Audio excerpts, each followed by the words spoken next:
Nama saya Edi Marson Yasir. Saya berasal dari Sabah. Saya ingin memperkenalkan keluarga saya. Istri saya Linda Misak juga berasal dari Sabah, dan kami dikaruniakan Tuhan 5 orang anak, dan yang sempat saya bawa hari ini 3 orang anak sulung besar saya, Emmanuel Kiso.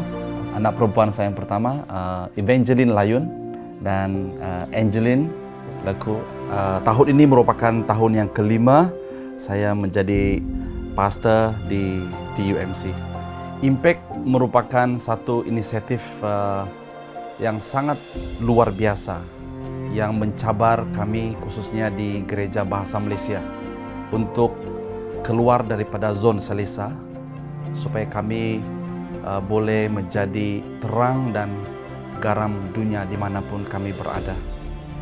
Saya secara pribadi sebagai gembala, sebagai pastor di Gereja Bahasa menyahut cabaran ini dan mula mencabar jemaat supaya mula berfikir keluar untuk menjangkau komuniti-komuniti di mana kita berada.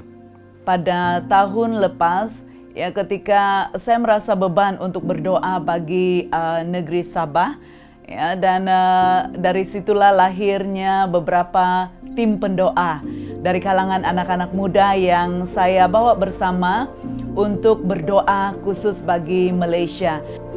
Kita telah membuat satu lagi pelayanan yang kita panggil community digital, ya, di mana melalui community digital ini bukan saja kita dapat membantu dari segi pengajaran firman Tuhan, tetapi kita juga membantu gereja-gereja yang tidak mampu secara digital untuk mereka meneruskan pelayanan mereka sepanjang pandemik, sepanjang MCO ataupun PKP yang berpanjangan.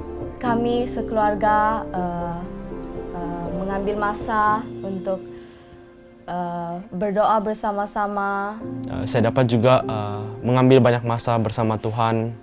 Apabila kami melakukan family altar, dan kami juga dapat merasakan hadirat Tuhan pada saat itu.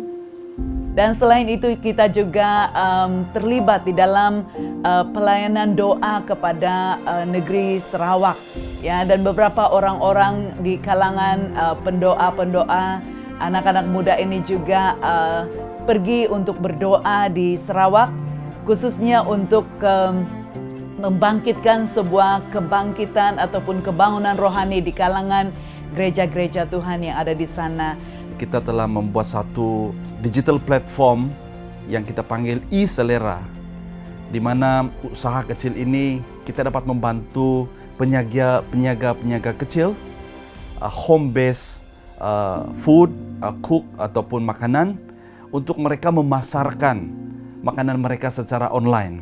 Saya merasa bahwa pelayanan impact ini sangat-sangat penting di dalam pandemik, di waktu pandemik ini. Karena banyak orang yang hilang pengharapan dan mereka tidak tahu kemana arah mereka harus pergi karena situasi yang membuat mereka sangat terkurung, dan mereka tidak tahu bagaimana memberi impact kepada kalangan kawan-kawan juga. Dan ketika saya berdoa dan banyak berdoa, itu benar-benar membangun manusia roh saya, ya, membangun dalaman saya untuk tetap bertahan dalam masa pandemik ini. Banyak orang yang merasa hilang pengharapan, tetapi apa yang saya dapatkan adalah sebuah kekuatan baru. Semakin saya berdoa, semakin saya mencari wajah Tuhan, semakin saya menemukan perkara-perkara yang sangat luar biasa yang saya tidak temukan sebelum ini. Kan selama pandemik ini, satu hal yang sangat saya alami adalah saya menjadi lebih bersemangat di dalam melayani Tuhan. Ya, bukan tertekan, memang tertekan karena keadaan yang menekan kita semua, tapi saya tekad untuk terus mencari wajah Tuhan, dan hubungan pribadi dengan Tuhan itu menjadi lebih dekat.